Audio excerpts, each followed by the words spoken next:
काने बनाएं, ख्वातीन बनाएं और इस काम को आगे लेके जाएं। बाकी KPK को मैंने कहा बिल्कुल, GB भी आए हुए हैं, GB भी, आज़ाद कश्मीर भी, बल्कि छोटे सूबों को आप दें और उसमें ज़्यादा गुंजाइश रखें उनकी। और इंशाअल्लाह ताला हमने कोशिश की है इस्लामाबाद में कि बेहतरी की तरफ जाए। अच्छी सड़कें बना लेना ही कोई कमाल नहीं है। सड़कें चीकोस्लोवाकिया, हंगरी, रोमानिया और क्या कहें पिंगयोंग की भी बहुत ज़बरदस्त हैं। रोज़गार होना चाहिए ख़वातीन के लिए, क्योंकि सरकारी नौकरियां नहीं हैं। सो अपनी मेहनत से ये आगे बढ़ें। चैम्बर तक तो मेरा यही पैगाम है। बाकी अब सियासी भी बात किए बग़ैर तो रहा नहीं जा सकता। इंशाअल्लाह 15 तारीख के बाद, 23 तारीख से मैं आपको रोज़ ख़बर दिया करूँगा, लेकिन 15 तारीख से बाद इमरान ख़ान की पोजीशन और बेहतर वाज़े हो जाएगी 2 दिनों के बाद इंशाअल्लाह ताला। और बाकी स्पीकर साहब ने फ़ैसला करना है कि किस दिन इजलास बुलाना है। 15 के बाद वो फ़ैसला कर लेंगे। 21-22 को OIC की कॉन्फ्रेंस है और 22, 23, 24 हमने छुट्टी दी है लोकल, ताकि जो बाहर से फॉरेन मिनिस्टर्स आ रहे हैं उनकी ज़्यादा हम निगाहदाश्त और उनकी खिदमत कर सकें। और अपोजिशन का काम ही यही है जो वो कर रही है। जब हम भी अपोजिशन में थे ऐसी बड़के मारते थे। कहीं नहीं जा रहा इमरान ख़ान, इंशाअल्लाह ताला 5 साल पूरे करेगा। और हम चाहते हैं कि इत्तेहादियों को भी साथ लेके चलें। और इत्तेहादी देखें, इंसान को इम्तहान के वक्त दोस्तों के साथ खड़ा होना चाहिए। और जो कल एक वाक़या पेश हुआ, मैंने वैसे ही बलूचिस्तान में कोयटा में किसी ने मुझसे कहा, मैंने कहा कि भाई वो 5 और 4 सीटों वाले भी ब्लैकमेल कर रहे हैं, उससे लोग खफा हो गए। ये बात तो मैं अपनी किताबों में इतराफ़ कर चुका हूँ, 3 बुक्स में, और वो करोड़ों रुपयों में बिकी हैं कि भाई चौधरी ज़ोहरलाई के और ख्वाजा सफदर के मेरे पे एहसानात थे।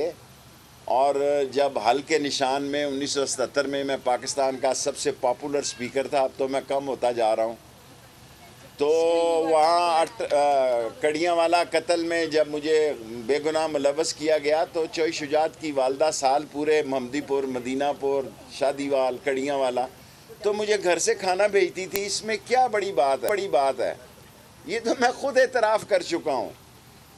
और जो इमरान ख़ान के साथ खड़ा होगा वो अल्लाह भी उसको इज़्ज़त देगा, कौम भी उसको इज़्ज़त देगी। और हम चट्टान की तरह उसके साथ खड़े हैं, साए की तरह उसके साथ खड़े हैं। और मेरा मकसद, मैंने ना काफली का नाम लिया ना चौधरियों का नाम लिया, मैंने जनरल बात की। अब मसला ये है, जब मैं बात कर देता हूँ तो फिर वो 24 घंटे वो बेशक मेरी मुखालफत में भी जाती हो वो चलती है। और शुजात मेरा भाई है, और जब तक वो अल्लाह उसको सेहत दे मैं कभी उनके ख़िलाफ़ बात नहीं करूँगा। अब आप सवाल कर सकते हैं। 3 कोई कारकुन गिरफ़्तार नहीं है। जो गिरफ़्तार हुए थे अंसारुल इस्लाम, किसी को इजाज़त नहीं दूंगा कि मलेशिया फ़ोर्स इस्लामाबाद में आए, कोई सवाल ही पैदा नहीं होता। और जलसे के दिन भी फ़ैसला करेंगे। 23 से लेके 22, 23, 24 छुट्टी से, और इंटीरियर मिनिस्ट्री 7 दिन खुली रहेगी, क्योंकि 7 दिन बड़े हैं। मैं 23 से 30 तक इंशाअल्लाह ताला आप अच्छी ख़बरें और कामयाबी की ख़बरें सुनेंगी। किसी को गिरफ़्तार नहीं किया, लेकिन ज़रूरत पेश आई तो करेंगे। कोई किसी का कानून जो है, जो कानून को हाथ में लेगा, कानून उसको हाथ में लेगा। बड़ी वाज़े शेख रशीद की पॉलिसी है। हाँ, देखें, मुल्क अनारकी की तरफ जा रहा है, आपका सवाल ठीक है, और मुल्क को जमहूरियत की तरफ जाना चाहिए। अदम एतमाद का फ़ैसला होना चाहिए, और वजारत दाखिला फ़ैसला करेगी कि अगर एक ही वक्त में 2 जलसे, हमारा जलसा भी और अपोजिशन का जलसा भी एक ही जगह हुआ, तो फिर हम वजारत दाखिला जो है उसमें बेहतरी का रास्ता निकालेगी कि कौन किस जगह पे जलसा करे। स्पीकर साहब का काम है, उसके पास इख्तियार है इजलास बुलाना। स्पीकर जो है वो स्पीकर है। स्पीकर का फ़ैसला किसी अदालत में चैलेंज नहीं हो सकता। स्पीकर जो फ़ैसला करेगा वो कानूनी, आइनी होगा, ये इजलास बुलाना उसका काम है कि वो कब इजलास बुलाता है। 8 तारीख को औरत मार्च वाले दिन, हालांकि वो मुश्किल दिन था, 4 ख़वातीन के मार्च थे, चारों को बैक वक्त हमने सिक्योरिटी भी दी और डील भी किया, और उलमा के भी मार्च थे 2। सो 8, 14, 22, 23 तारीख ये बन जाती है उसके 9 दिन, इसलिए 23 तारीख से लेके 30 तारीख तक अहम दिन है। वजारत दाखिला 7 दिन खुली रहेगी। बेटे ये प्रेस की मैं जवाब दे रहा हूँ, आप मुझसे अलहदा बात कर लें। जी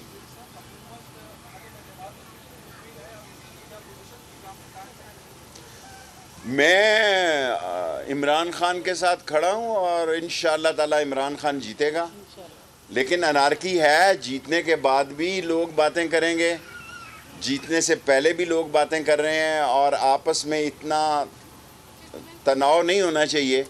हमें तलखियों की तरफ नहीं बढ़ना चाहिए, क्योंकि ये न मुल्क अजीज़ है। दुनिया में जंग के बादल मंडलाए हुए हैं। आलमी दुनिया में देखें तेल की क्या कीमत है। यूक्रेन और रशिया सबसे ज़्यादा गंदम एक्सपोर्ट करता है। गंदम की क्या कीमत है। मसला तो गरीब आदमी पे बोझ पड़ रहा है। लेकिन मैं FC भी कॉल की है, रेंजर्स भी कॉल की है। वो 7 दिनों के लिए मैंने कॉल की है, और 245 के तहत फ़ौज को भी कॉल किया जा सकता है। लेकिन मुझे उम्मीद है उसकी ज़रूरत पेश नहीं आएगी और मसला खुश असलूबी से तय हो जाएगा।